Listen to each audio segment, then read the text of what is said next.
Bueno, muy buenas tardes para todas las personas que se están conectando en este momento. Una bienvenida a la franja semanal de textos y pretextos de la Fundación Letra Clave, en el programa en que tenemos la oportunidad de conversar con escritores. Y hoy hemos arrancado precisamente con música porque el escritor que hemos invitado hoy, Carlos Polo, se caracteriza precisamente porque la música es un elemento fundamental, protagónico entre sus historias, y a lo largo de este conversatorio que vamos a tener esta tarde, de hecho estaremos escuchando otros temas. Entonces vamos a saludar. Camilo, buenas tardes, ¿cómo estás?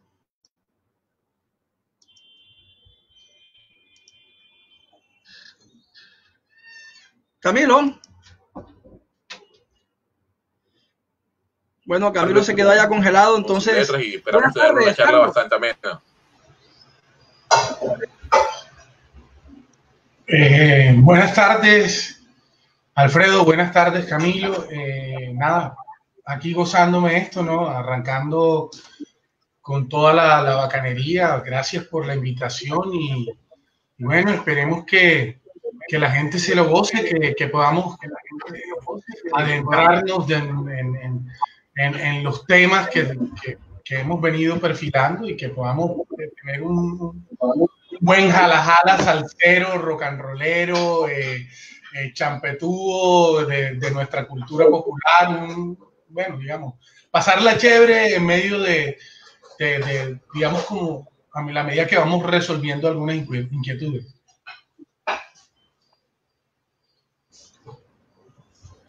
¿Listo, Camilo, cómo vas? Todo bien, todo bien. ¿Todo bien? Listo, Carlos. Bien, bien. Entremos en materia entonces. Listo. Pues, bueno, listo.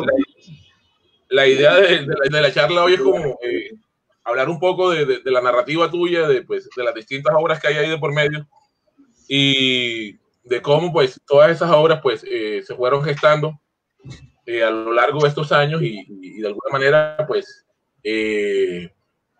sería interesante como saber cómo surge el interés tuyo por la escritura, de dónde surge ese interés y cuáles son como tus primeros referentes ahí de fondo frente al trabajo literario, ¿sí? Bueno, gracias, Claro. Emilio. Te escucho, Alfredo. Bueno, digo que hago una pequeña interrupción a esas valiosas preguntas que está haciendo Camilo para hacer una presentación tuya, ¿no? Antes que se nos estaba pasando aquí, que tuvimos unos pequeños inconvenientes con el sonido y nos enredamos. Pero bueno, Carlos es una persona muy conocida aquí en el ámbito local y a nosotros tenemos personas que nos visitan también de otras ciudades, personas que nos visitan de Cartagena, de Valledupar. Y Carlos, él es productor en radio y televisión, ¿verdad? Y sí, tiene una maestría en literatura hispanoamericana, pero más allá de eso, ha transitado, como le decíamos en el flyer, por distintos géneros narrativos: la poesía, el cuento, la novela, el periodismo, porque durante varios años fue reportero, hizo crónicas para el periódico El Heraldo, y además de eso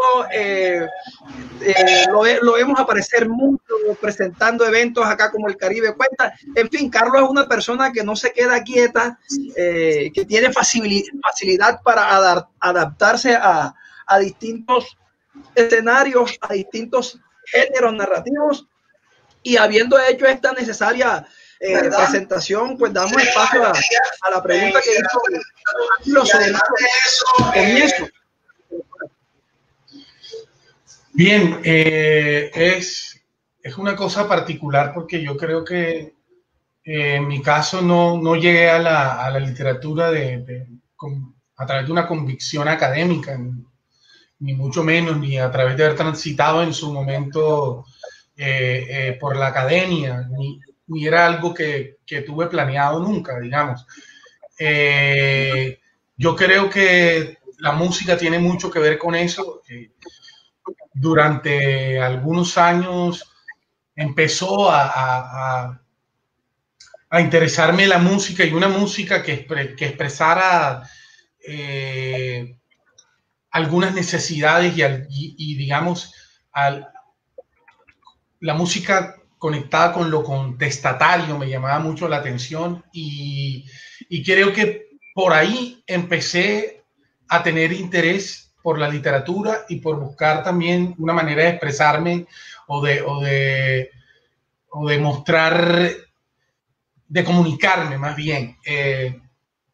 Entonces yo arranco primero con mucha curiosidad sobre con la música, y leyendo. Empecé a leer de alguna manera niño, cuando tenía unos 12, 13 años, y de las primeras obras que llega a mis manos es Narraciones Extraordinarias de Edgar Allan Poe, y es una cosa que me marca.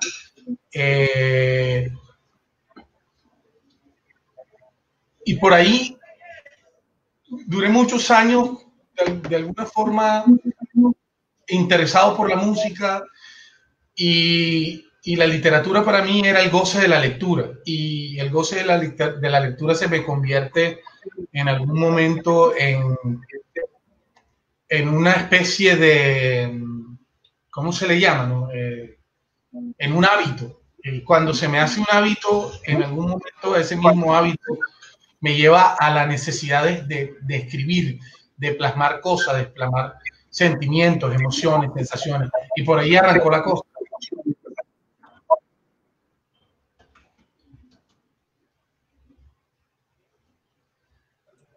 Listo. Sí, Carlos, no, pues hacía la pregunta porque, pues, curiosamente, en lo que estábamos leyendo, de alguna forma, pues, uno puede ver como ciertas influencias, o puede hablar de ciertas influencias a fondo, como, no sé, La ciudad y los perros, En Rapsodia para soldados asustadizos, como tal, que es el premio de la UIS del año, ¿de qué año es? Del 2009. 2009. Sí.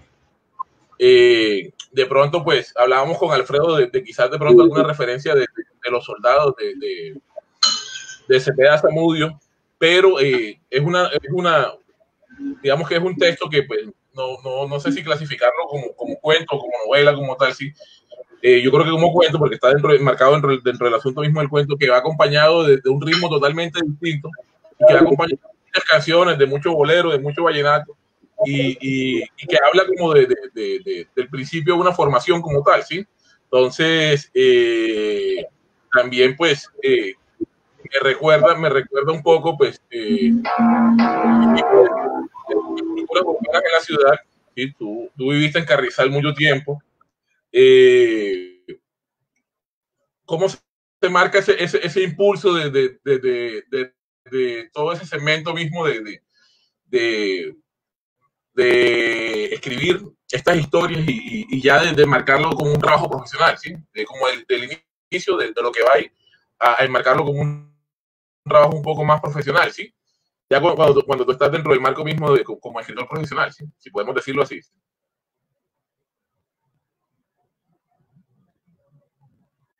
Que no termine, una búsqueda que creo que los autores que viven muchísimos años todavía están, y pese a la consagración, todavía están en esa búsqueda digamos, de dominar un idioma tan complejo como es el español.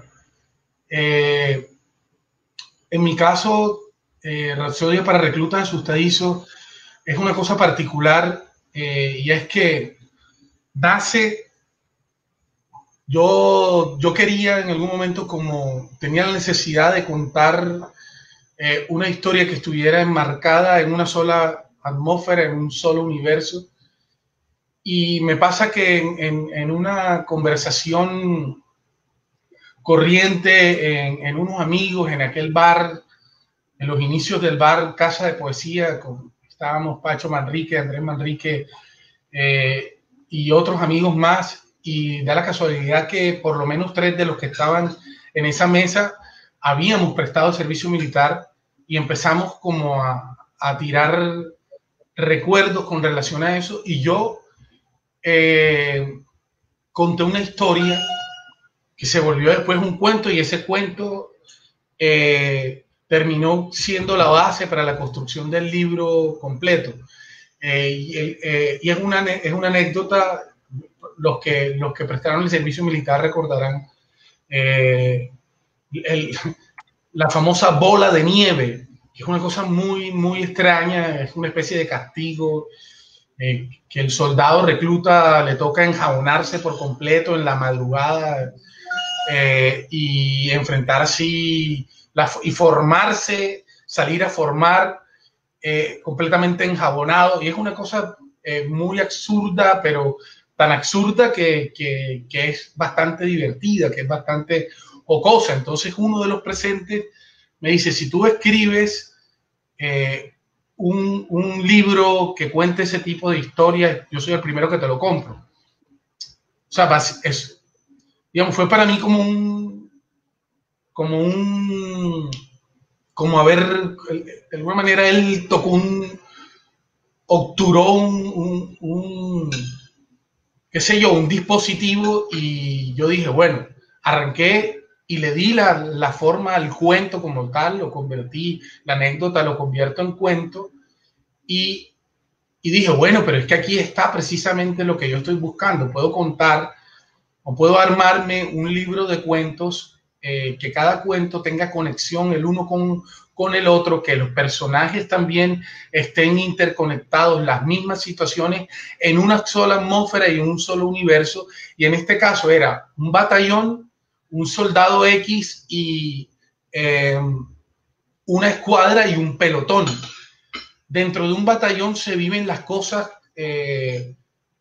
más alucinantes, más digamos, más traídas de los cabellos, que en el momento en que uno las vive son complejas, incómodas, pero luego con los años uno se muere de la risa recordando ese tipo de cosas tan raras como el famoso desfile de modas, que es cambiarse de un uniforme a otro a una distancia larguísima en pocos segundos, que te daba el oficial o el cuadro, o la otra cosa es que el cuadro te mande a formar a las 3 de la mañana una escuadra o un pelotón de moscas, y uno tiene que cumplir las órdenes. Entonces yo decía, bueno, aquí tengo el insumo, y a través de ese cuento yo me voy, empiezo a darle, y me da la posibilidad de armar con eso se terminó armando un libro, y es un libro que cuenta las anécdotas de un soldado X que no habla de la guerra, pese que hay fusiles, pese que estamos hablando de soldados, de un batallón y demás, pero el tópico en sí es cómo se vive una especie de extraña esquizofrenia durante más de un año dentro de un batallón. O sea, y cómo lo vive un ser humano que, más allá de un soldado, termina siendo un ser humano, ¿no? Básicamente fue eso, y después me doy cuenta que hay una conexión. La misma gente que empieza a leer el libro me dice, ojo, recuerda el gran capítulo de la novela de Álvaro Cepeda, con relación a los soldados, también la alusión a Vargas Llosa no ha hecho falta, y esas cosas. Pero en ese momento en que yo construyo, me suelto a construir el libro y los 10, 12 cuentos que lo conforman, no tenía en la cabeza o en el radar, no tenía precisamente a estos dos referentes.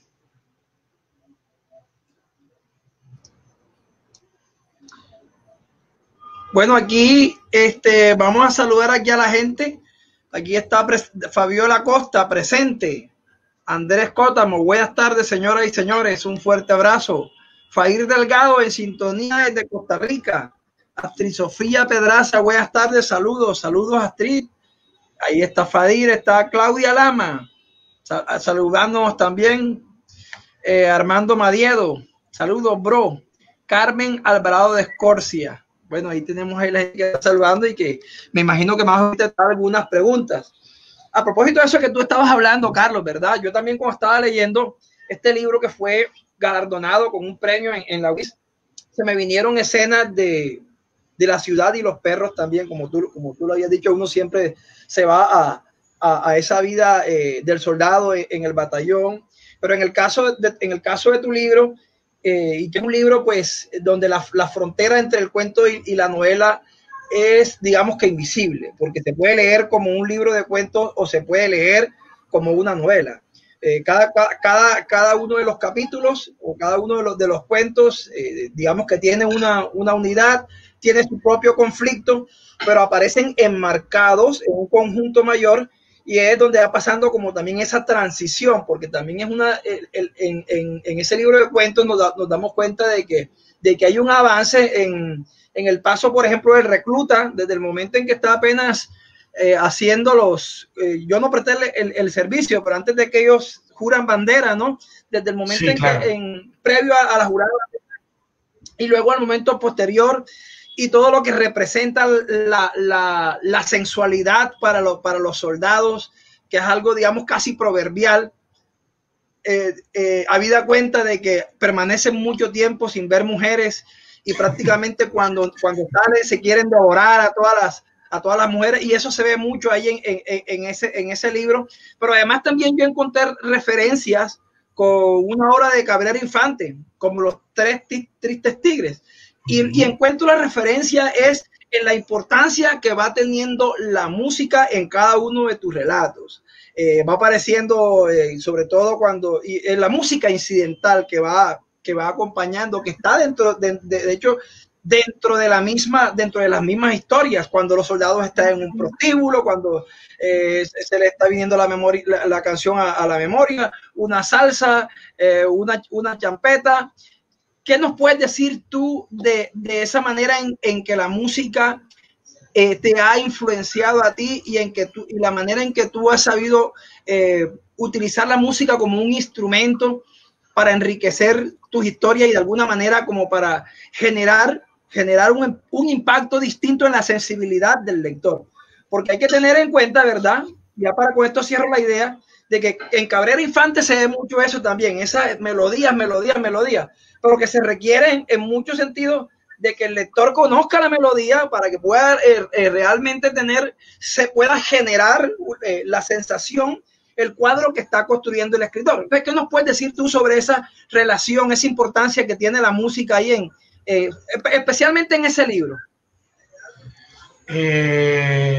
Alfredo, yo creo que en casi todo las cosas que yo he podido sacar, que ya son, a mí me cuesta todavía, digamos, me da un poco de pudor hablar de una obra como tal, ¿no? ¿Me entiendes? Pero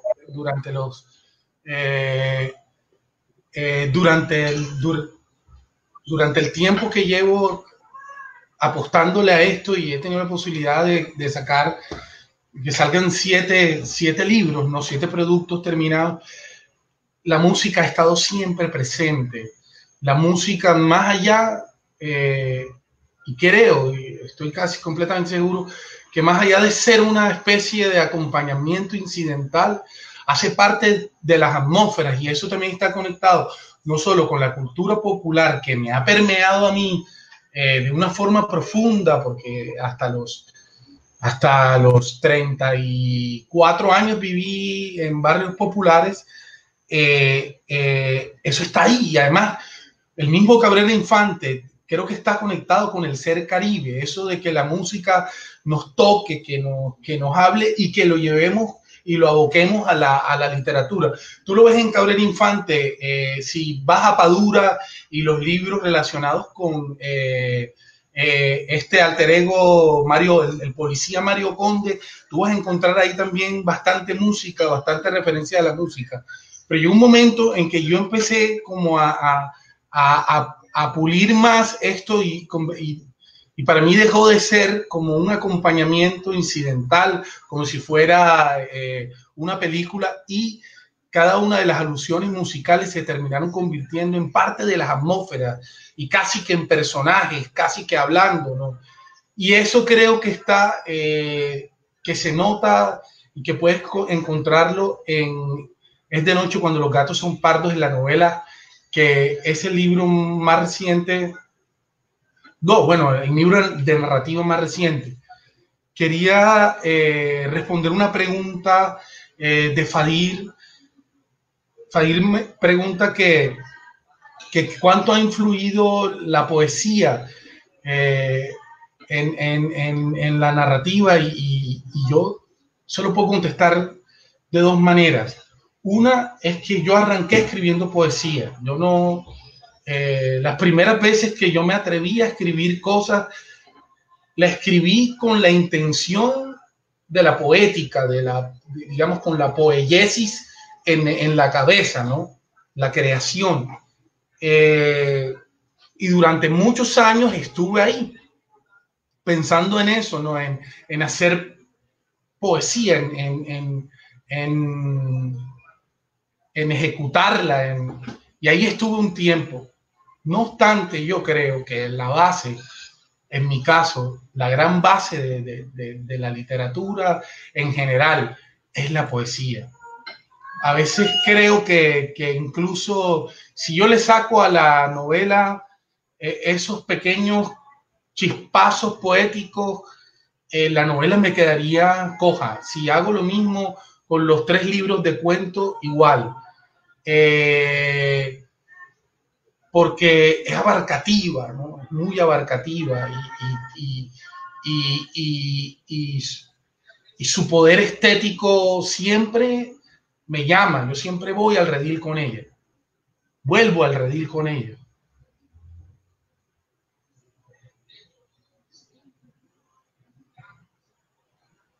Carlos, a propósito de esa pregunta que hace Fadir, sí, tú tienes un estilo narrativo bastante particular que se ve desde los primeros trabajos, ¿sí?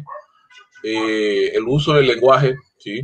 A veces puede ser para muchos como de pronto, ahora que hablábamos de literatura cubana, un poco barroco, pero hay mucho contenido poético dentro del marco mismo de lo que has venido trabajando, ¿sí? Incluso, pues, yo le comentaba a Alfredo que, pues, has logrado como equilibrar ese punto dentro del estilo narrativo y el uso del lenguaje. ¿Cómo ha sido ese trabajo? ¿Sí? Porque al inicio uno ve un lenguaje un poco más diciente, más cercano a la poesía como tal, un poco más cargado de adjetivos, ¿sí? Luego se va moderando el lenguaje, pero no pierde la carga ahí que hay ahí, ni la dimensión poética dentro del lenguaje, ¿sí? La carga expresiva se mantiene, ¿sí? ¿Cómo has mantenido como esa armonía? ¿Sí?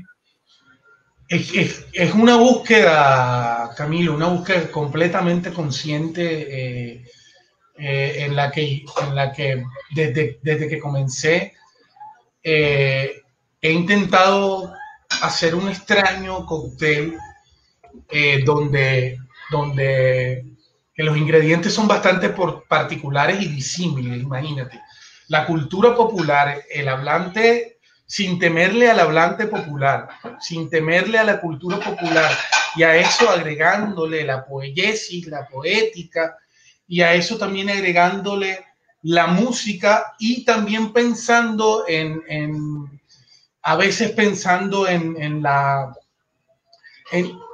búsqueda de la efectividad en el lenguaje, ¿no? De la, ¿cómo decirle? Intentando a veces ahorrar también. Entonces es una mezcla entre todas esas cosas al tiempo que se pueden notar. Y tú sabes que una novela, por ejemplo, una novela, yo he publicado un par de novelas. Entonces, la novela que es abarcativa y que lo abarca todo, que abarca desde desde el género epistolar, la poesía, abarca la narrativa, los cuentos, todos los géneros, el periodismo, la crónica, lo que tú quieras, entra en la novela, y es una de las grandes diferencias frente al cuento, ¿no? Además que la novela no tiene unidad de efecto, que la novela está escrita para que la leas, la disfrutes, te detengas, vuelvas a ella.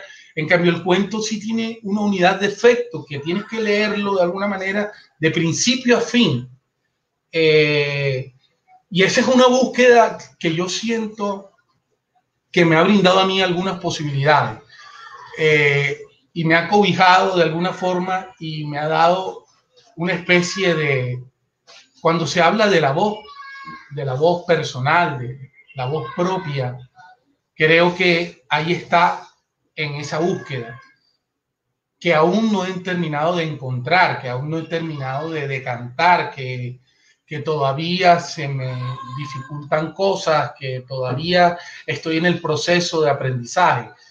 Pero creo que, digamos, hay gente que se pregunta, bueno, este tipo, ¿cómo ha hecho para pegar a varios premios? Y yo me he dado cuenta de una cosa, y es que los jurados en este momento, más que a lo formal, están atendiendo a la voz propia, están detrás de la voz propia y de la imaginación y de otros recursos que están ahí siempre que yo me aboco en el momento de intentar dejar un libro. Entonces mezclo estas cosas y está saliendo un producto que se está decantando y todavía se está depurando. Yo no les puedo decir que estamos frente a un producto terminado. Listo. A propósito de eso que tú estabas comentando, Carlos, ¿no? De que en el proceso creativo de todo escritor hay elementos conscientes y elementos inconscientes. Esos elementos inconscientes tienen que ver más que todo con la intuición y cómo se van mezclando en el inconsciente desde el narrador todas las vivencias, todas las lecturas, y aparece en el momento mismo en el que se enfrenta a la hoja de papel. Y por otro lado, tú nos estás mencionando de esos aspectos conscientes, deliberados, que vienen a estar presentes como en el laboratorio del escritor. Es decir, a tener aquí lo que tú decías, tienes, digamos, tienes la música por este lado, tienes un lenguaje barroco, que como decía Camilo, que hace recordar a los autores cubanos. En algún momento me recuerda a Lezama Lima, aparte de Cabrera Infante. Pero yo también veo algo, porque definitivamente en tu narrativa se percibe la esencia caribe, pero también se puede ver en un punto de intersección con literatura norteamericana, y eso se siente en los tonos, se siente en algunos nombres que tienen unos personajes. Entonces, ¿cómo ha sido para ti ese proceso antes de pasar al otro libro de cuentos, de mezclar una literatura, unos referentes anglosajones a otros caribeños, haciendo la salvedad de que no lo estamos contraponiendo, de que las influencias no necesariamente son rivales? No tenemos que ver como el canon occidental como en contravía del canon caribeño, y de que sea incurrir en un error, que nosotros nos apropiemos, nos interioricemos los aportes de un escritor norteamericano, como tampoco podemos decir que la música clásica es inferior o superior a la salsa, ni viceversa. Son influencias diferentes, universales para el que los quiera acoger, pero que representan para uno, ¿qué diría yo? Un reto, saber combinarlos de una manera que constituyan un órgano unificado, donde no se vea como la costura. Alfredo, hay una cosa particular, y es que cuando hablas de los elementos inconscientes, claro que en la narrativa mi gran influencia ha estado conectada con los autores norteamericanos. No es lo mismo, no me pasa lo mismo con la poesía, que bueno, que sí hay otros referentes. Cuando yo empecé a leer y a conectarme con la poesía, empecé con todo el asunto de este kindergarten rabioso francés, y los simbolistas, y después de ahí fui saltando a otras cosas hasta llegar a unos referentes muy de nosotros que me tocan, pero desde el punto de vista, desde el punto de vista de la vanguardia, digamos. En la poesía a mí me encanta Juan Gelman, me encanta Oliverio Girondo, que digamos que para su tiempo me pareció un tipo muy avanzado y que está completamente vigente con sus experimentaciones lingüísticas y bueno, y sin dejar de lado a Jaime Sabines, y como todo, yo no puedo salir acá porque lo noto mucho ya cuando el escritor está decantado como tal, que se avergüenza de autores como Neruda o como Benedetti. Yo pasé por ahí, no sé, supongo que todos lo hicimos, y ahora hay como una cosa de que los hace más interesantes tomar las distancias con ellos, ¿no? Yo también pasé por ahí, y a la hora de hablar de poesía conectada con el tópico del amor, pues ahí están Benedetti y están Neruda, sin lugar a dudas, y pertenecen a nuestro canon latinoamericano. Y cuando hablábamos del tema de los elementos inconscientes, a mí me pasa una cosa extraordinaria. Yo no sé si a eso le llaman, lo que llaman la extraña posesión, ¿no?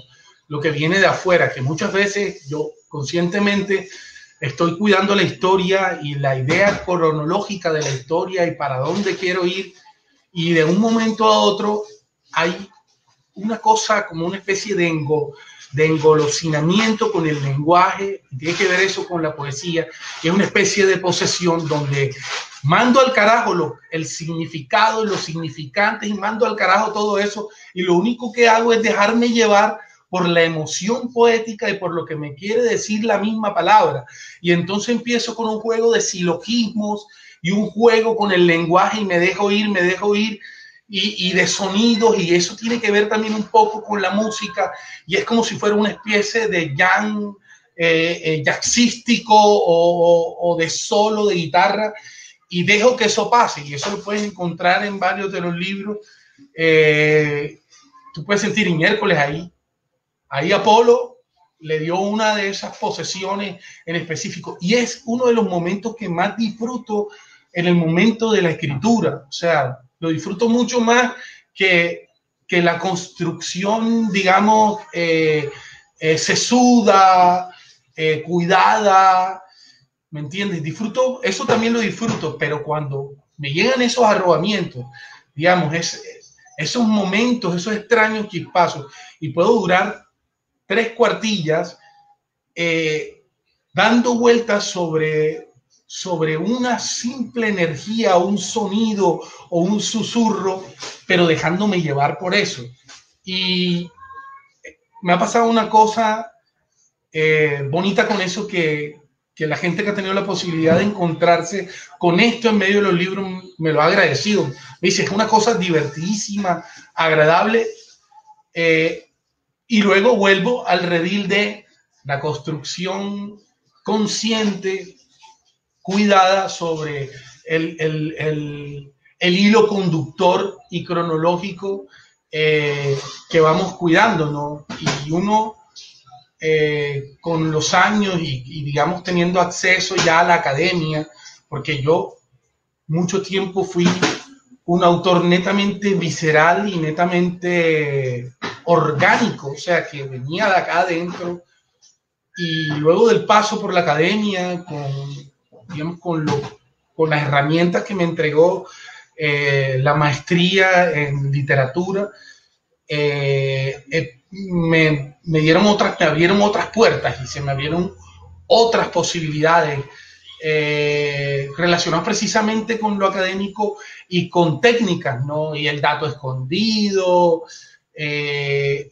pequeños juegos interesantes que me han servido incluso para construir el universo que vengo construyendo con relación a lo policial, la literatura policial, que nos permite, o que le permite a las personas como yo que quieren hacer catarsis y que quieren soltar algo, un veneno, algo y que quieren hacer una denuncia.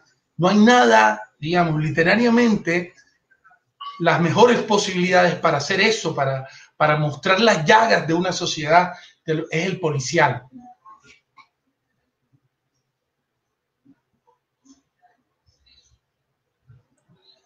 Listo, Carlos.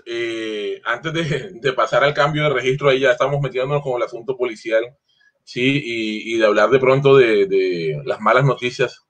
Un poquito aquí, si de pronto podríamos hacer una lectura, que ya alcanzamos la media hora de programa, largos ahí, se soltaron los caballos como dice la canción un poco, ¿sí? Y en lo tuyo también hay mucho de eso, ¿sí? En lo tuyo también hay como eso que uno ve en el jalajala, ¿sí? Lo clásico, lo popular, y dejas ir el caballo, pero sabes meterle el freno al asunto, ¿sí?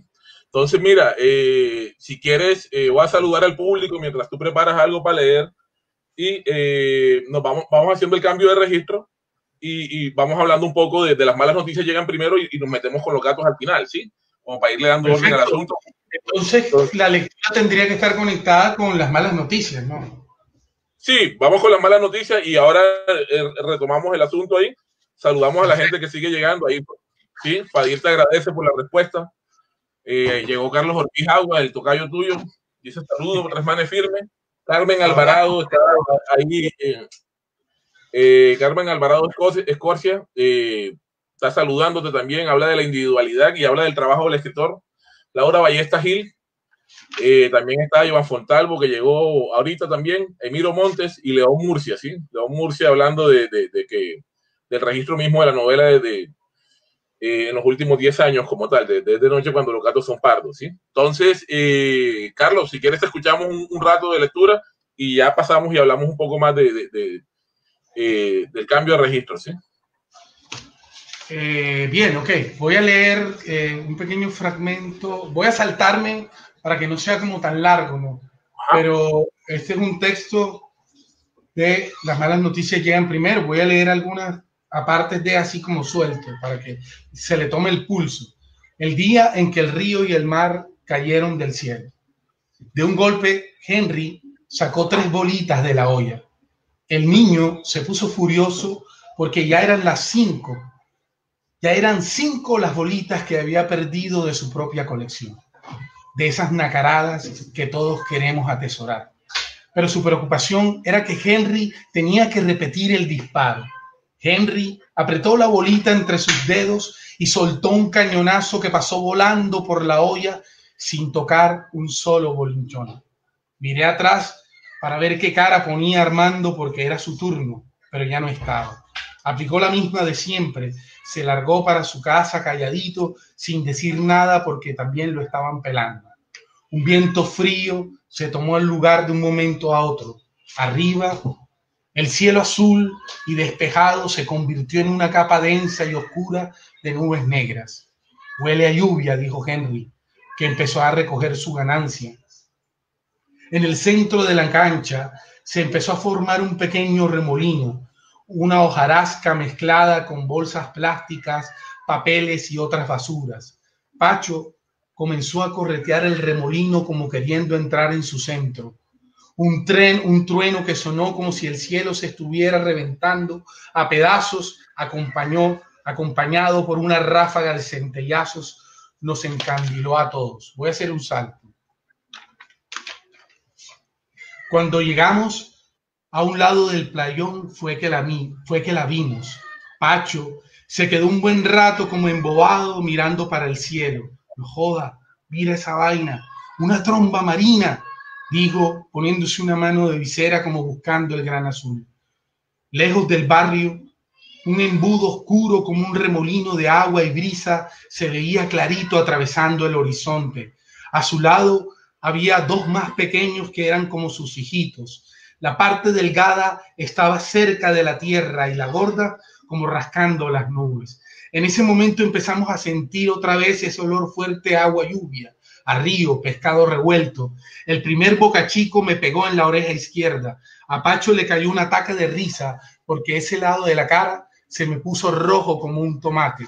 De un momento a otro se desató ese sonido como de aguas, como de aguacero, de gotas gigantes que se estrellan contra el pavimento y los tejados. Pero no era agua. Lo que estaban cayendo, lo que caía, era pescado, mojarras, bocachicos, yo no sé, pero caían rompiendo tejas, vidrios de ventanas, golpeando las cabezas, los pescados caían vivos y saltando, aleteando en el piso como locos. Voy a cerrar con el último párrafo porque me estoy saltando para que no sea como muy pesada la lectura. Este es el último párrafo del cuento. Cuando íbamos entrando a la casa, empezaron a llegar los carros de la televisión con sus cámaras y micrófonos. Todo el barrio empezó a oler a pescado. A Enid la encontramos frente a la fotico de la Virgen rezando arrodillada en un rincón de la cocina. Desde el patio, un montón de ojitos nos miraban asustados y moviendo la boca como pidiendo auxilio. En ese momento empezaron a llegar las moscas como un ejército invasor, y a mí lo que se me ocurrió fue empezar a echar en la alberca a los animalitos para que no se murieran, para que dejaran de gritar así, como gritan los pescados, en silencio, en silencio.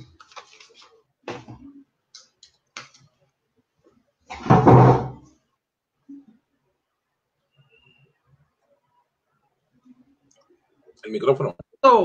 Ese texto, ya ahí se escucha. Me acordé mucho de la canción de ¿cómo es? Ojalá que llueva café, de Juan Luis Guerra, ¿no? Cuando estaba leyendo esa parte del texto. Yo quería señalar 3 punticos. Ahora que ya nos metimos con las malas noticias llegan primero. El primero sería hacer, digamos, un cotejo entre los reclutas asustadizos, ¿verdad?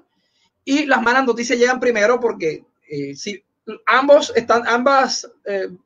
¿cómo diríamos? Podríamos decir, ambos libros se caracterizan porque pueden ser leídos como una novela o podrían ser leídos como un conjunto de cuentos. Admite esas dos lecturas. Están contadas por narradores en primera persona, aunque las reclutas asustadizos tienen partes experimentales donde se cambia el narrador, a diferencia de este segundo libro que ya es narrado por un niño desde la mirada infantil. Y precisamente yo ayer que estaba leyendo el libro estaba viendo de que el juego es un elemento importante dentro de ese libro. La bolita de uñita, las cometas, que iba así. Aparte de eso, pues ese tipo de ocupaciones de los pelados, coger mango. ¿No concibes también tú también que la literatura es una especie de juego? Que sí, tú nos decías ahora de que la universidad, sobre todo en la maestría en literatura del Caribe, te enseñaron o aprendiste cosas, me imagino yo, con a los autores que alcanzaste a referenciar y otras partes teóricas, pero ¿qué nos puedes decir tú sobre el juego en tu literatura? Y no más que el juego como símbolo, más que el juego como aspecto presencial en el caso de que nos acabas de contar de las bolitas de uñita.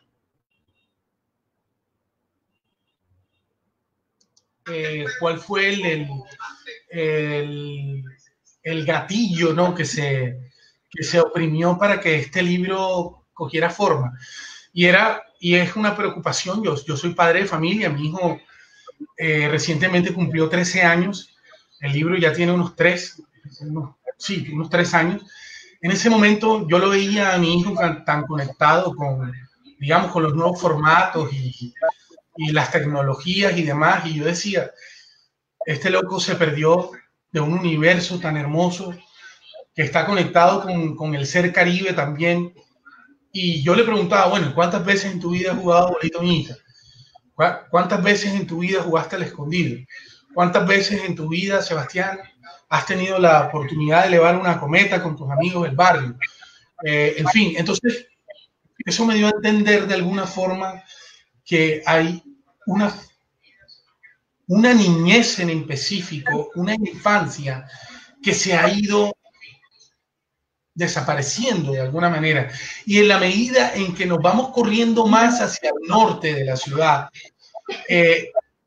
los grandes patios solariegos, las casas con patios solariegos, la posibilidad de los niños abocarse a la esquina y compartir y jugar a la bolonita, tirar bola de trapo, tantas cosas, ya no, esos tópicos han ido yéndose de a poquito. Yo decía, mi hijo no tuvo la oportunidad de ver esto, y entonces yo se lo voy a nombrar en un libro, se lo voy a mostrar en un libro. Yo escribí este libro pensando en Sebastián y pensando en mostrarle, hey, mira de la cosa tan maravillosa de la que te has perdido. Y me ha tocado a mí, incluso en medio de la pandemia, meterme ahora en el patio y ponerme a tirar bolonita con él, ¿me entiendes? Hay unas comidas en específico, unas frutas que hicieron parte de mi infancia, de la infancia de la generación X, ¿no? Que hicieron parte de la infancia de los baby boomers, más no de los millennials. Comidas en específico, desayunos, almuerzos, que preparaban las abuelas y que preparaban las madres, muy conectadas con el Caribe, unos juegos que los niños ahora ya no tienen, digamos, en la medida que van más hacia el norte, ya no tienen esas posibilidades. Entonces, por eso yo quise armar este libro para él, pensando en él. Y ya lo demás es literatura, lo demás es que los juegos cumplen un papel fundamental, y es porque si tú te das cuenta, el primer cuento habla de un niño que pierde una carrera en un triciclo. Para andar en un triciclo tienes que estar muy niño, ¿no? Todavía. Cada juego va representando un poco, digamos, el paso a un nuevo descubrimiento y a una edad. Lo que tú pillas ahí es que los niños van creciendo. Cada vez que te nombro un juego, es distinto el niño que se monta en un triciclo, al que juega bolita a uñita, al que va al campo de fútbol, lo que llaman los argentinos el potrero y tal, que el que juega pelota, que el que juega boletrapo, y así el que le da el beso a la primera novia. Entonces los juegos se me convirtieron en esa especie de hilo conductor para irle dando paso al crecimiento y al descubrimiento de ese niño en específico. Y el libro termina con un punto de giro completamente inesperado, que también para mí resultó una especie de juego, ¿no? Pero un juego mental.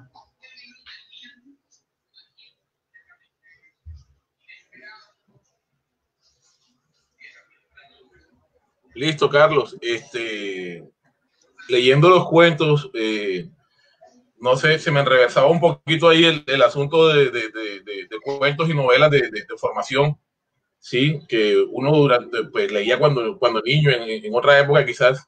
Me acordé un poco también del Juguete Rabioso, de Roberto Ar, sí, un poco de toda esa cuestión de fondo que hay ahí, del tránsito del niño al adolescente, de las distintas etapas que van ahí, del registro mismo, de cómo se va superando eso, digamos que a través de la toma de decisiones y a través de todos esos giros que dan las historias, ¿sí?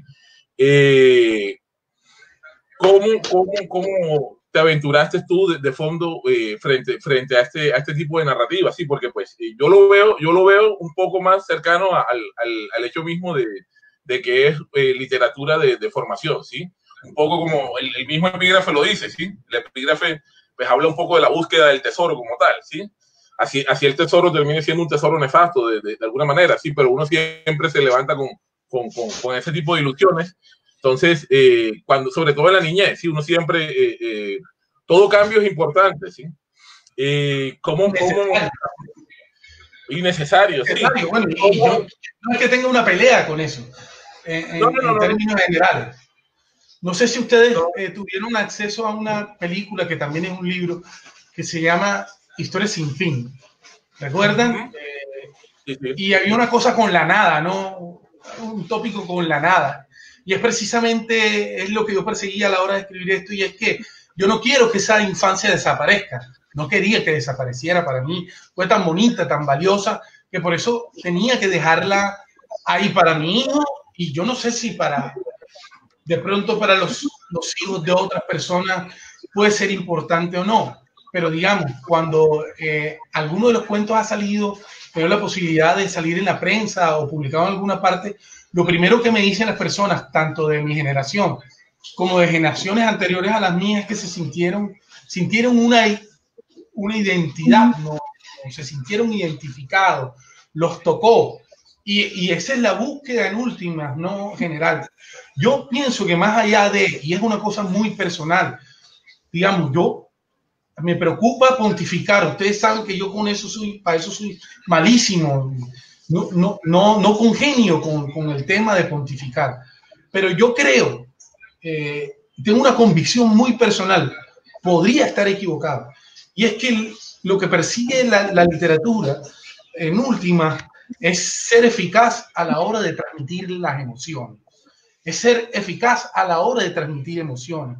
No, lo otro, digamos, lo formal y las técnicas, cómo lo hagas, es otra consideración, pero yo siento que el autor que logra ser eficaz a la hora de transmitir las emociones está ganando el partido de entrada, va ganando el partido de entrada. Y es una de mis preocupaciones. Listo. Alfred como que está perdido. Espérate, este es uno de los riesgos de todo este tipo de sistemas, ¿sí? Bueno, pues saludemos a la gente que está conectada ahí mientras Alfred regresa, que es el del panel ahí de fondo. Fadir habla de que tu obra tiene una vibración de las calles atiborradas de la gente de Barranquilla. ¿Cómo vive el escritor esta coyuntura en la realidad de la ciudad actual? ¿Sí? ¿Cómo se alimentan? ¿Cómo todo esto ha cambiado y es parte de la cotidianidad del Caribe? Laura Ballestas dice que ya empezó a llover, como los muchachos dicen que huele a lluvia un poco. Cristina manda saludos a María Matilde. Josie Esteban está aquí en el barrio hablando de las costumbres y tal. Pacho Manrique te dice que dónde se puede pedir eso por Rappi, ¿sí? Ahora que hablabas de la historia sin fin, ponen fotos de la historia sin fin muchas veces en el Facebook y ponen como que solo para entendidos, ¿sí? Y uno se siente más viejo cada vez que ponen ese tipo de comentarios como tal, ¿sí? Pero bueno, es parte de todo este juego y de todo ese proceso, ¿sí? Entonces, Carlos, vamos metiéndonos entonces mientras regresa Alfredo, de lleno ya a la historia de noche cuando los gatos son pardos. Si quieres podemos responder alguna pregunta. Creo que hay una pregunta por ahí en el... Hay una pregunta, afirmaciones, ¿sí? Pues si quieres, pues Padir establece ahí como un vínculo sobre la vibración misma que se narra a través de tus letras como tal, y cómo se establece como esa especie de vínculo de fondo, ¿sí? Ahí está regresando Alfredo, ¿sí? Sabe que estamos aquí con problemas que cuando llueve se va la luz, y eso es parte de todo nuestro imaginario y todo este asunto, ¿sí? Y son los riesgos que asumimos cuando entramos en todas estas nuevas, digamos que posibilidades que nos abre la tecnología, ¿sí? Y sobre todo en esta instancia que estamos viviendo, ¿sí? Listo, Alfred. Sí, me gustaría añadir algo, ¿no? Tuve una pequeña desconexión, pero más que todo fue que se me apagó el portátil sin avisarme. Yo también decía, antes de entrar a la novela, ¿verdad? Que aparte de que el juego está presente allí de manera explícita, tú también juegas porque te diviertes, porque asumes la escritura como algo en lo que hay que quitarse las chancletas y divertirse y entretenerse y experimentar en el buen sentido de la palabra, porque jugar no consiste en hacer solamente malabares y quedarnos engolosinados en el cómo, sin olvidándonos del para qué. O sea, que suele pasar a veces, ¿no? De que uno se queda solamente en un lenguaje muy bonito, pero que no está diciendo nada. Y en el caso tuyo, no, tú juegas con el lenguaje, pruebas, experimentas y juegas con los puntos de vista. Eso se ve mucho en el de los reclutas asustadizos, se ve en la novela también, donde pasas, de pronto se está pasando de un narrador omnisciente a un narrador en primera persona. Bueno, eso para ir como para acotar. ya entrando, hay un aspecto tuyo que no hemos tocado, Carlos, creo yo, y es la parte de tu trabajo como periodista. Porque no es un secreto que el periodista de alguna manera tiene una ventaja cuando escribe ficción ante aquel que no ha ejercido el oficio. Y tiene que ver con esas herramientas, con esos instrumentos de búsqueda de fuentes, ¿sí? Esos instrumentos que le van permitiendo que lo que es la entrevista, lo que es la observación, lo que es el proceso de la información, que le va dando una metodología bastante útil a la hora de escribir. En la novela, ¿sí? Es de noche cuando los gatos son pardos, ¿verdad?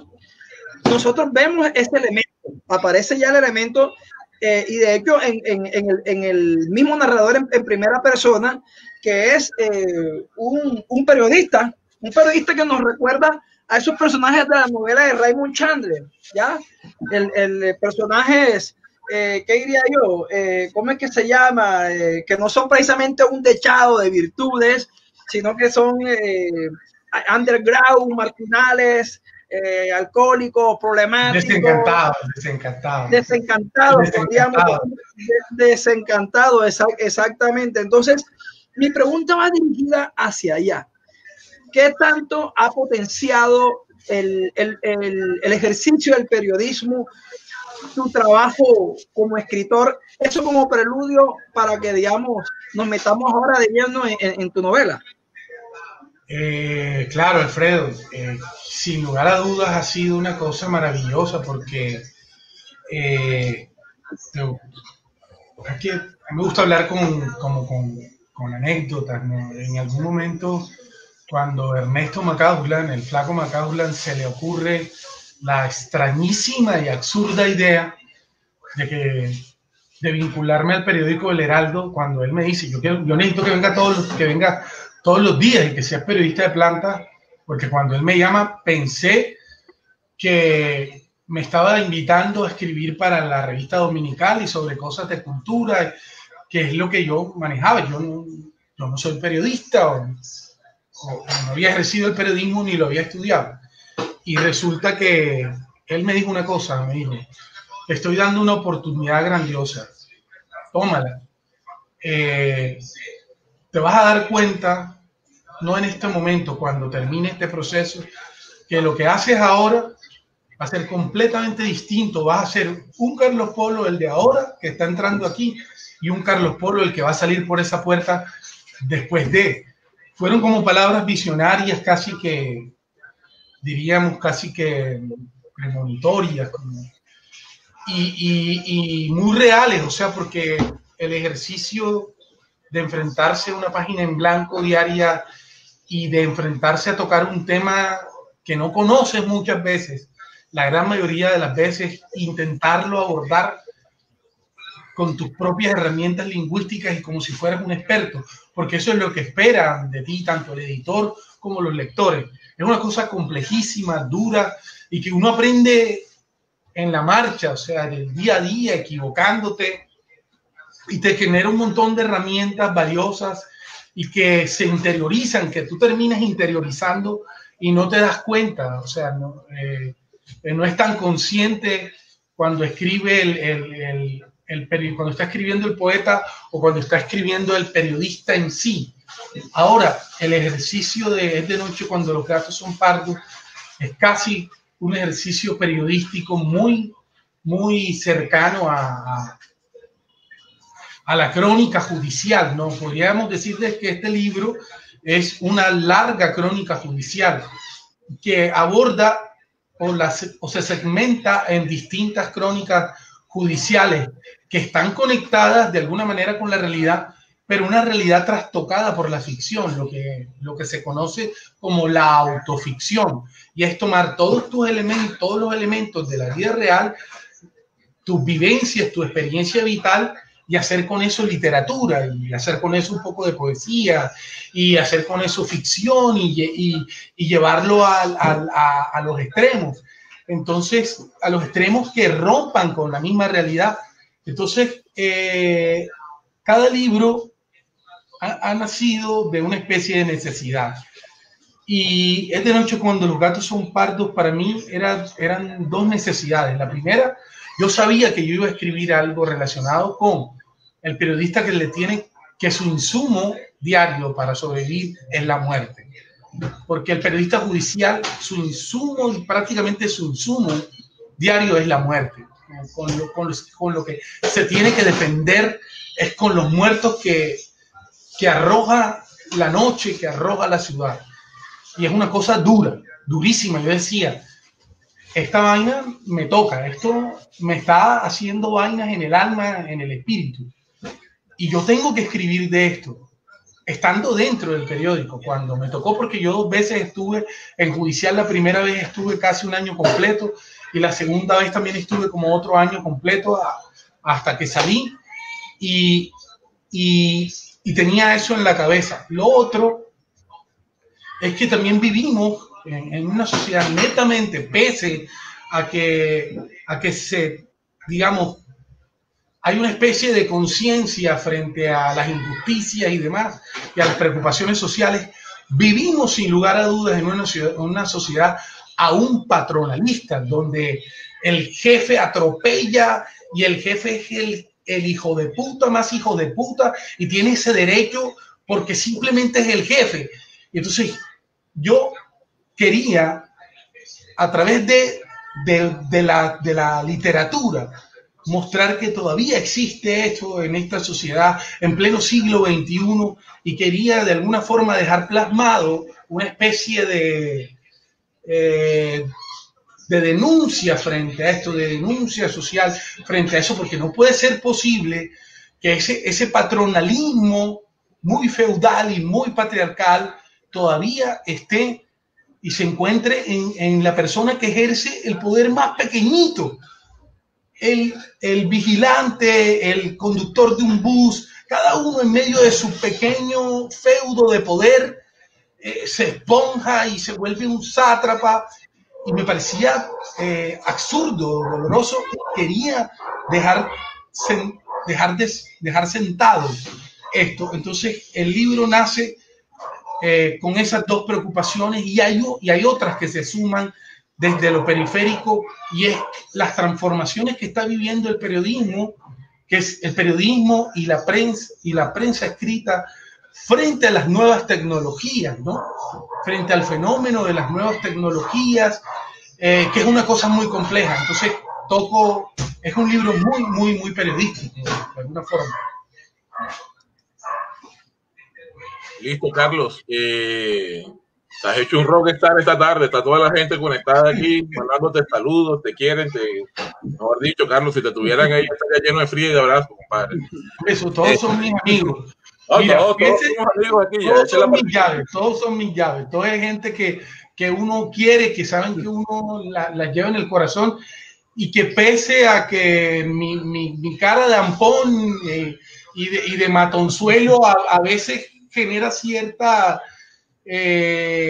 digamos, cierta resistencia o cierta prevención, ¿ves? Pero la persona que me termina conociendo sabe que conmigo la película es de bordillo, de esquina, de fraternidad, de valería, o sea, no es más nada. Oye, Carlos, a propósito de todo esto, sí, porque yo también presencié un poco como la construcción del libro, no leyéndolo, sino que tú a veces llegabas aquí a la casa y nos sentábamos un sábado aquí, 2, 3 horas hablando de tomando una fría. Y piel roja, entre otras. Fumando piel roja ahí, que el man le gusta el piel roja, el personaje. Y entonces empezaban, joder, que estoy en una novela negra, estoy metido en la vaina, que no sé qué y tal. La novela negra se ha vuelto casi que una cuestión recurrente para el escritor latinoamericano, ¿sí? En Colombia, pues, Archibald hace una reseña ahí, señala varios autores del Caribe que están ahí como dentro del marco mismo de la novela negra. Aquí hubo un personaje bastante particular también, que pues, en Bogotá se llamaba Jairo Remolina. Jairo Remolina, pues, trabajaba en el periódico El Espacio. Y Jairo Remolina se exalta un poco cuando Campo Elías empieza a matar gente y dice, hay un asesino en serie suelto en Bogotá. Curiosamente, Jairo Remolina muere a manos de Campo Elías en el Poceto ya, curiosamente. Y Jairo Remolina había dejado unos libritos, serie B, chiquitos así, unos libritos de Editorial Bruguera, donde trataba el tema de los asesinos en serie, ¿sí? Donde trataba el tema de toda esa crónica roja. Yo te digo porque pues de niño yo coleccionaba la cuestión de los asesinos famosos y mi proyecto de grado tiene que ver con eso, ¿sí? Un poeta que también se reviste un poco de periodista de crónica roja y trabaja sobre esa base, ¿sí? Entonces, hay una particularidad ahí de fondo, ¿sí? Con todos estos elementos, porque pues lo que saca a flote este tipo de literatura son los puntos negros de la cotidianidad de la gente, ¿sí? El personaje, digamos, como comienza la historia, es bastante fuerte al inicio, ¿sí? Por eso yo te hablaba ahorita del cambio del lenguaje, ¿sí? Cuando yo estaba releyendo el asunto, yo decía, pero este es Carlos Polo, de alguna manera me costaba un poco, y lo miraba, pero decía, pero en la precisión misma del lenguaje no se pierde lo poético, ¿sí? Entonces, se siente como una especie de obligación con respecto a estar dentro del marco mismo de lo que es la sala de redacción, ¿sí? Hay autores como Albert Fuguet, como Rocanciolo, con Abril Rojo, ¿sí? que han tratado el tema como tal, ¿sí? Aquí, a propósito de esto, pues, yo no sé si Alfredo la puede poner ahí. Emiro Montes hace 2 preguntas ahí, que yo creo que nos pueden servir para introducirnos sobre esa vocación que te estoy preguntando ahí como con razón de obligatoriedad, ¿sí? Cuando el flaco Macaulay te pregunta a ti, cuando salgas de aquí vas a ser otra persona, ¿sí? Y evidentemente, pues, tú sales de ahí, tú dices, yo tengo que escribir mi novela sobre este asunto y varias veces lo hablamos aquí, que me dice, la estoy escribiendo, estoy tirando la vaina. Entonces, es sobre eso, ¿sí? Ahí Emiro Montes hace la pregunta y dice, en primera instancia, Carlos, si la novela se puede considerar como una especie de denuncia social y si no hubieras pasado por esa sala de redacción o si no llega el periodismo, hubiera salido o hubiera visto la luz. Es de noche cuando los gatos son pardos, ¿sí? Entonces... Muy interesante la pregunta, porque yo no sabría, como te digo, cada construcción de un libro ha tenido que ver con una conexión personal y casi biográfica, ¿no? Con lo que llamamos la autoficción. O sea, me hubiese sido muchísimo más difícil y no sé si hubiese visto la luz realmente. No puedo negarme porque el policial me parece un recurso fantástico, maravilloso, precisamente para poder desnudar. Te brinda todas las herramientas, te la pone ahí de papaya para poder, si lo que quieres es dejar en cuera una ciudad, ¿no? Mostrar sus llagas, mostrar su lado oscuro. Entonces, yo no sé si hubiese salido una novela, creo que no hubiese quedado igual sin mi paso por la redacción, porque creo que el haber pasado por ahí le da una cosa que es fundamental, lo que llaman los entendidos verosimilitud, ¿no? Cuando yo le entrego cosas personales a un personaje, cuando yo le entrego cosas vivenciales a un personaje, lo que estoy buscando en sí es que ese personaje sea realmente creíble, porque si pasó en la vida real, ¿qué más creíble? Y mira, muchas veces me ha pasado que yo coloco algo, yo pongo algo en un texto y hay gente que dice como, para joderte esa vaina es imposible, y resulta que a lo que se están refiriendo es a la parte más que tiene que ver más con la realidad que con la parte fantástica. Es una cosa absurda. No siempre me ha pasado, pero me ha pasado un par de veces.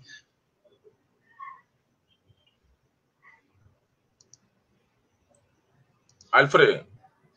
Bueno, ahí vamos a parar un momentico para avisarle de la programación que vamos a ir teniendo en estas 2 semanas.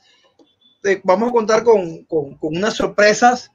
Bueno, aquí es Uriel Cassiani, que va a ser un invitado de julio, nos ha obsequiado 2 libros. Son una novela sobre la champeta, cierto, que me parece muy importante que tengamos un momento para darle cabida. Vamos a tener en 15 días también a la novelista puertorriqueña Mayra Santos Febres, y a Fadir Delgado. Bueno, tenemos que conversar, pero también Dios mediante, pues esperamos tenerla. Ella nos donó 2 libros de su libro No es el agua que hierve, con el que fue ganadora del premio de portafolio en el 2019. Entonces vamos a tenerla pues ahora en el mes de julio, haciendo esa parada. Bueno, exactamente. Aquí hay unas preguntas. Fadil hizo una acá y aquí Pacho hizo otra. A mí me gustaría, ojalá, vamos a ver si te puedo soltar 3 preguntas así de seguido, ¿verdad? Lo primero tiene que ver, me imagino yo, lo primero, si te parece bien. Dale, va para esa. Sí, la primera es muy breve. La primera es breve. O más bien, vamos a darle prioridad primero al público. Dice, pregunta nuestro gran amigo Pacho Manrique, el cinéfilo. Pregunta, si no piensas volver al periodismo, ahora que vemos la importancia del periodismo investigativo, cuando periodistas independientes como Guillén y Martínez hacen las denuncias más importantes de este año, ¿qué posibilidad hay de que en el Caribe surja este tipo de periodismo independiente y cuáles son los obstáculos más grandes que tiene este tipo de periodismo dentro del Heraldo? Bueno, hago una aclaración. Primero, esa sola pregunta ya no aguanto una segunda. Y segundo, ya Caro no trabaja en el Heraldo. Y creo que esa pregunta la está poniendo en camisa de 11 varas, me imagino yo, ¿verdad? Pero bueno. La pregunta es buenísima. La pregunta es buenísima. Sí, entonces vamos a dejar lo que la responda. Tremenda bola curva. Una papa caliente. Pero tremenda bola curva. Hombre, bueno, voy a tratar de ir como deconstruyendo la pregunta. Primero, si no piensas volver al periodismo, yo no he dejado de hacer periodismo, sigo haciendo de vez en cuando algo relacionado con periodismo cultural, o bastante periodismo cultural, digamos, cuando hago cosas para el Carnaval de las Artes y para el Caribe Cuenta y para los otros eventos como la FILSA y para la Raya en el Ojo en San Andrés, hago algo de periodismo cultural, que es reseñas, comunicados relacionados con los eventos y demás. Eso no lo he dejado, pero digamos que el periodismo judicial es un periodismo durísimo, es una experiencia demasiado dura a la que uno se tiene que enfrentar a la muerte y de frente, y que de alguna manera también termina... yo recuerdo que cuando los casos eran demasiado fuertes o estaban conectados con niños, yo llegaba a mi casa todavía cargado. ¿Me pueden hacer el pantallazo de la pregunta de nuevo? Sí, claro. Ahí la casa a leer. Ajá. Lo otro, bueno, Guillén y Martínez son un par de cracks, periodistas excepcionales de los que en el país muy poco, porque en el país el periodismo independiente es muy difícil. ¿Por qué es muy difícil? Porque el periodismo depende de una pauta, ¿no?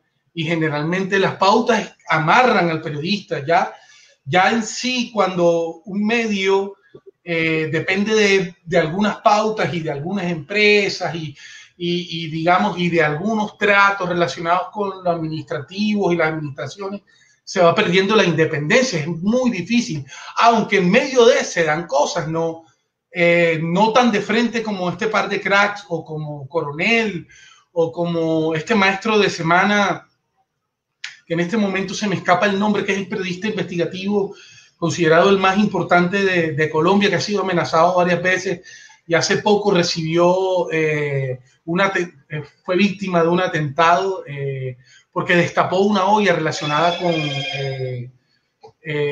unas rumbas que vivían algunos militares que estaban presos, pero estaban viviendo como en una especie de resort y demás y tal. En este momento se me está escapando el nombre, pero el periodismo independiente de Coronel,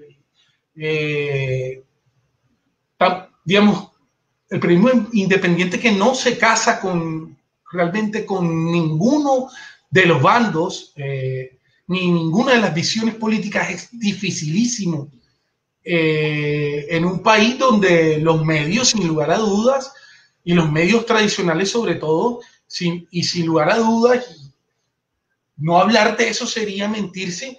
Dependen de unas pautas y dependen de algunos grupos y dependen de muchas veces incluso de las administraciones de turno. Entonces, en medio en el mismo Heraldo a veces se daban investigaciones interesantes e independientes que fueron y que generaron, tocaron en su momento el poder y tocaron algunos estamentos del poder.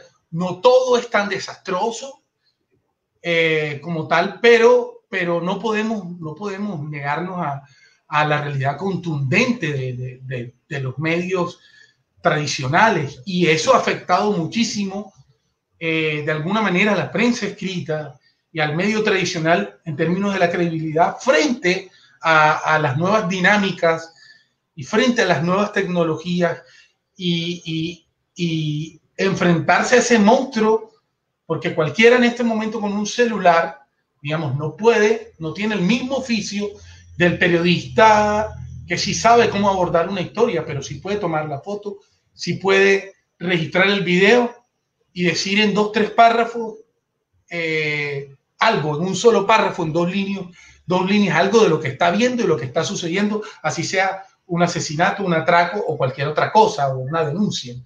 Entonces, volver a ese periodismo de redacción es el que de pronto sí no tengo como ese mayor interés, volverme a sentar tantas horas y tantas horas. Digamos que fue una enorme escuela, una maravillosa escuela a la que le debo un montón de cosas. Sí, espero haberlo. Tremenda bola curva la del Pacho. Subiendo abanica y todo. Ajá, Alfred, ¿qué? Bueno, aquí Fadir te hace una pregunta interesante, ya que me parece importante que la mostremos. Ella dice: Carlos, tu obra tiene la vibración de las calles atiborradas de gente de Barranquilla. ¿Cómo vive el escritor esta coyuntura en la realidad actual de la ciudad? ¿Cómo se alimentan con todo esto que ha cambiado parte de la cotidianidad del Caribe? Bien, resulta que en este momento el confinamiento, digamos, tener la posibilidad de estar encerrados nos da otras posibilidades, digamos. Nos quita unas, pero nos da otras. Nos da la posibilidad de la reflexión, de estar más con uno mismo, de tener mucho más tiempo para reflexionar y rumiar ideas. Nos da mucho más espacio para la escritura, y yo creo que muchos escritores en estos momentos están aprovechando precisamente ese tiempo, ese espacio para concretar algunos proyectos que tenían allí, y nos da también la posibilidad para investigar, digamos, para poderse meter de cabeza en buscar en internet, que también hay maneras de acceder a textos académicos y a textos periodísticos y también a información de primera mano para poder empezar a armarte ahí y crear tus líneas argumentales y demás. Creo que es un momento maravilloso. Claro que sí afecta, en mi caso, que siempre estuve conectado digamos, con la calle, con lo que me genera la calle, con lo que me genera el contacto con la gente, con lo que me genera el contacto con la misma ciudad, tomarle el pulso a la noche, tomarle el pulso a las situaciones cotidianas, al bordillo, a la calle, a las aceras. Eso me hace falta. Pero, por otro lado, como estamos en este confinamiento, me está dando las posibilidades de mucho más tiempo para estar escribiendo, y de hecho he estado de cabeza, digamos, revisitando algunos textos de corte académico, dándole la vuelta, armándome otros, y yendo de nuevo a la narrativa y armando un proyecto, armando otro proyecto policial por acá, porque el tiempo de este momento me lo permite, porque no me toca estar saliendo a la calle, no me tocan las reuniones, que una cosa, que la otra, y esos distractores que generalmente uno tiene cuando la vida está andando a su nivel ordinario. Listo, Carlos. Vamos ya cerrando el programa, llevamos 1 hora y 20 minutos. Aquí nos hacen una pregunta que también es bastante interesante y pues que quizás de pronto la hemos como pasado como por el ladito, ¿sí? Como bordillado un poco, ¿sí? Y que también pues hace referencia a tu trabajo, ¿sí? Como el objeto mismo de la crónica, ¿sí? Porque la crónica de alguna manera pues ha dejado de ser o ha dejado de estar en el tránsito de las noticias o de los diarios noticiosos como tal, ¿sí? Se ha vuelto como algo exclusivo de revistas o ha llegado a un vínculo contractual, ¿sí? Ahí pues Andrés hace la pregunta. Tú como cronista también, ¿qué piensas al respecto, sí? ¿Sigues trabajando tú en la crónica? ¿Le metes tú el diente al asunto? Tú que ganaste un concurso de crónica del carnaval cuando te dibujaste, te disfrazaste de la abandonada, te mamamos full gallo esta vez, pero bueno, ¿qué piensas tú al respecto de la crónica como tal, sí? Yo creo que para mí, si un espacio periodístico no me permite la posibilidad de la crónica miércoles, no estoy interesado. Digamos que yo no estoy interesado en el periodismo por el periodismo. Ese periodismo que simplemente está pegado a los datos básicos. No. A mí me interesa poder tener la posibilidad de gozarme una historia, de regalarle elementos literarios, de divertirme con ella.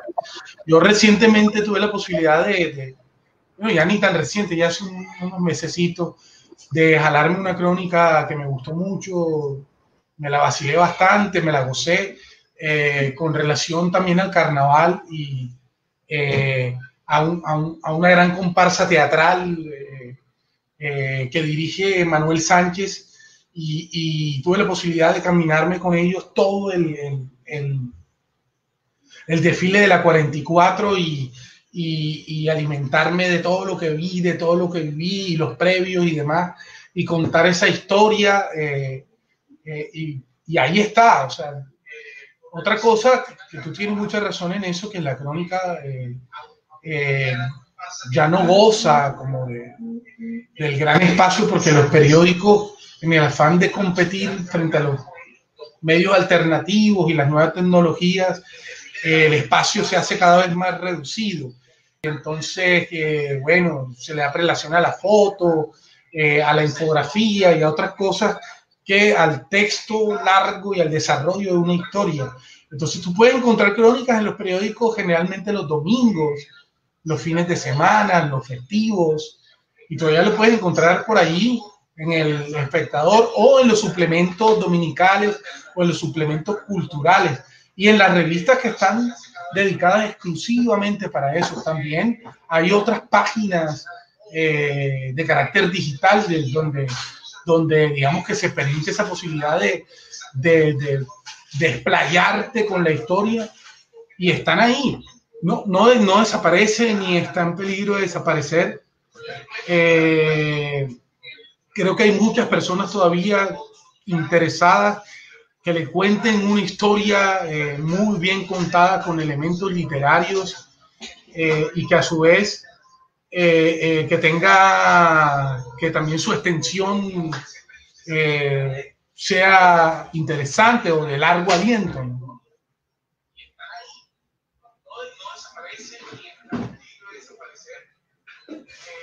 Listo, bueno, entonces ya para ir cerrando, hemos en todo este trayecto ahí de esta casi hora y media, hemos hablado de un poco de cada cosa, pero sí hemos privilegiado pues aspectos narrativos, hemos hablado de la importancia que ha tenido la música, hemos hablado de ¿cómo es que se llama? Del tema de los premios, lo tocamos por encimita, Esa fue una pregunta que me hubiera gustado hacer, ¿no? Pero le dimos prioridad a la gente de la importancia que tienen los estímulos, sobre todo pues estos que vienen siendo promovidos por la Secretaría de Cultura de Barranquilla, de tu oficio como periodista y cómo ha alimentado eso tu narrativa, de cómo, por ejemplo, en esta cuarentena quizás se ha sacado tiempo para ir leyendo y organizando ciertas cosas.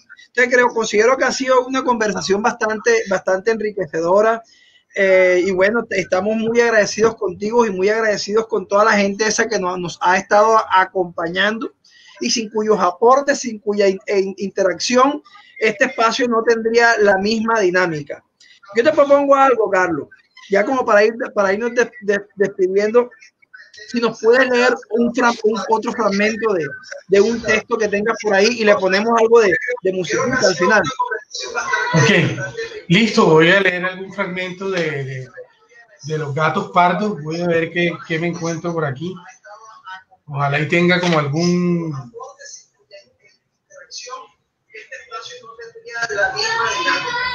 Listo, dale, aquí encontré un fragmentico que quiero compartir con ustedes. Me tiro a la calle, sediento como un caballo, con unas ganas enormes de bajar un trago, de mojar la garganta con el amargo sabor de una bebida espirituosa.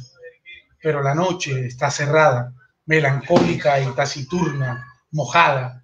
Una fría noche sin luna ni estrellas pasada por agua. Una noche desaliñada y simple, de cielo cerrado y encapotado. Una noche oscura, medio muerta, medio dormida. Una noche perezosa, sobria, descolorida. Una noche ordinaria, despechada, sin olor, sin fortuna, empantanada. Una noche más, una noche menos.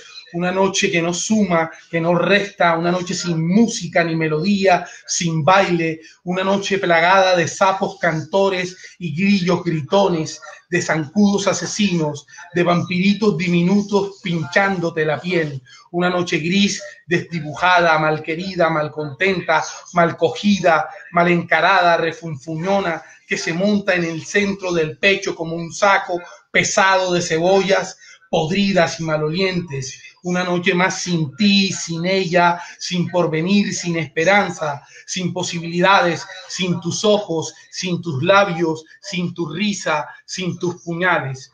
Una noche más que me trae la agria promesa de otro amanecer sobre estos mismos huesos tirados al olvido.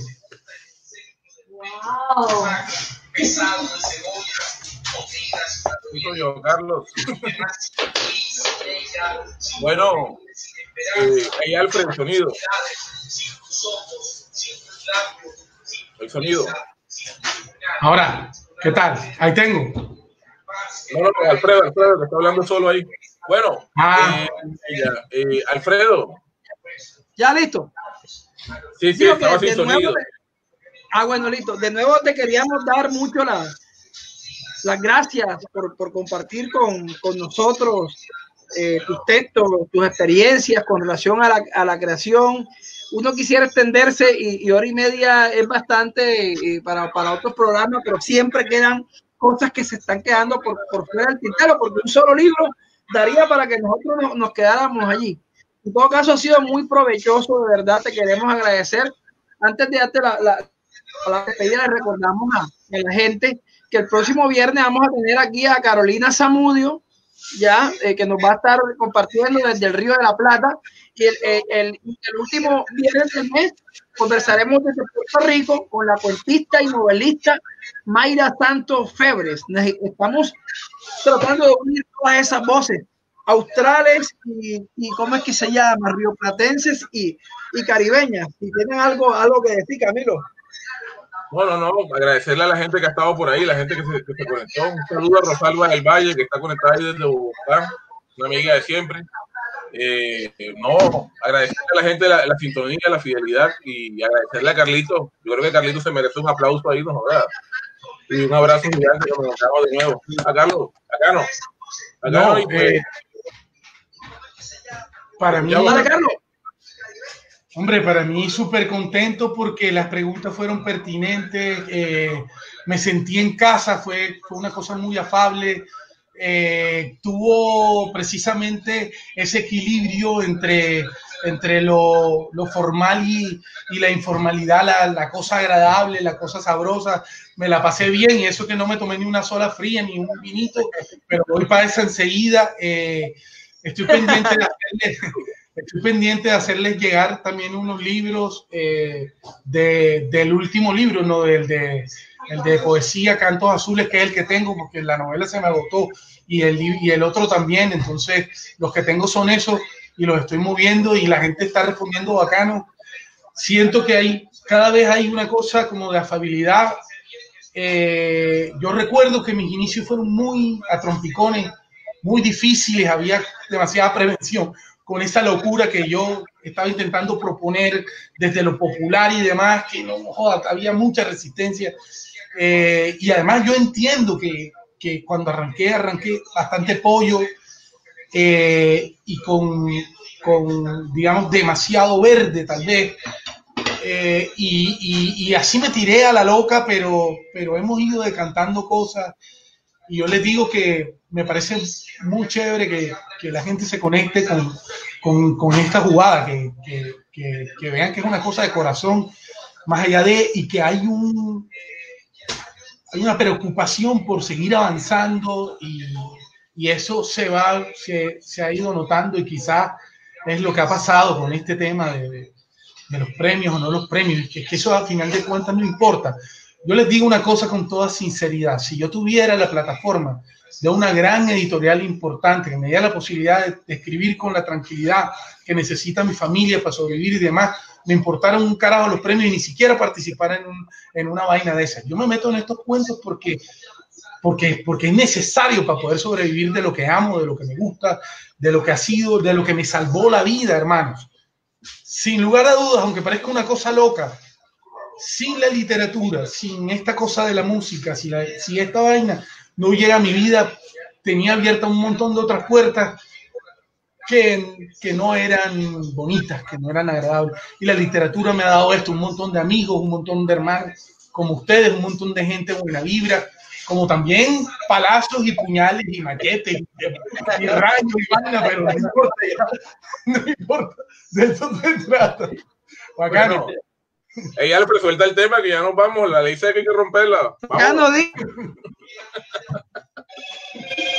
Okay. No, me parece importante para nosotros. Nada, sí. Antes de cierre, que este ambiente fraternal. ¿Me escuchan? No se te escuchaba al principio. Ahora sí. Ah, bueno. Que a manera de cierre, ¿no? Que a manera de cierre, que aquí nos sentimos, pues, esta cantidad de amigos que nos están acompañando y con los que hemos compartido no solamente letras, sino momentos. Patri Pacheco, el Pacho, un gran amigo en común, Andrés Cótamo, Fabiola Acosta, que pues para nosotros es la capitana de esa nave que va navegando por las calles de Barrio Bajo, ¿no? Alzas del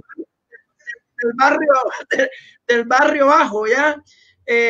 Eso, ¿no? Lo importante de estos espacios es que podamos no solamente mantenernos despiertos en la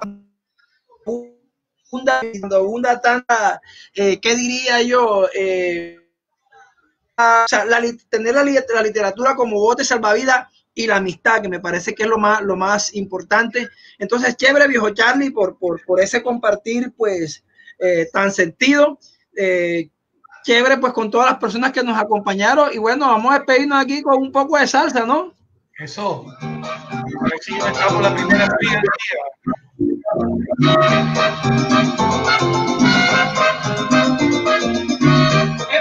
Eso. La gente goza más.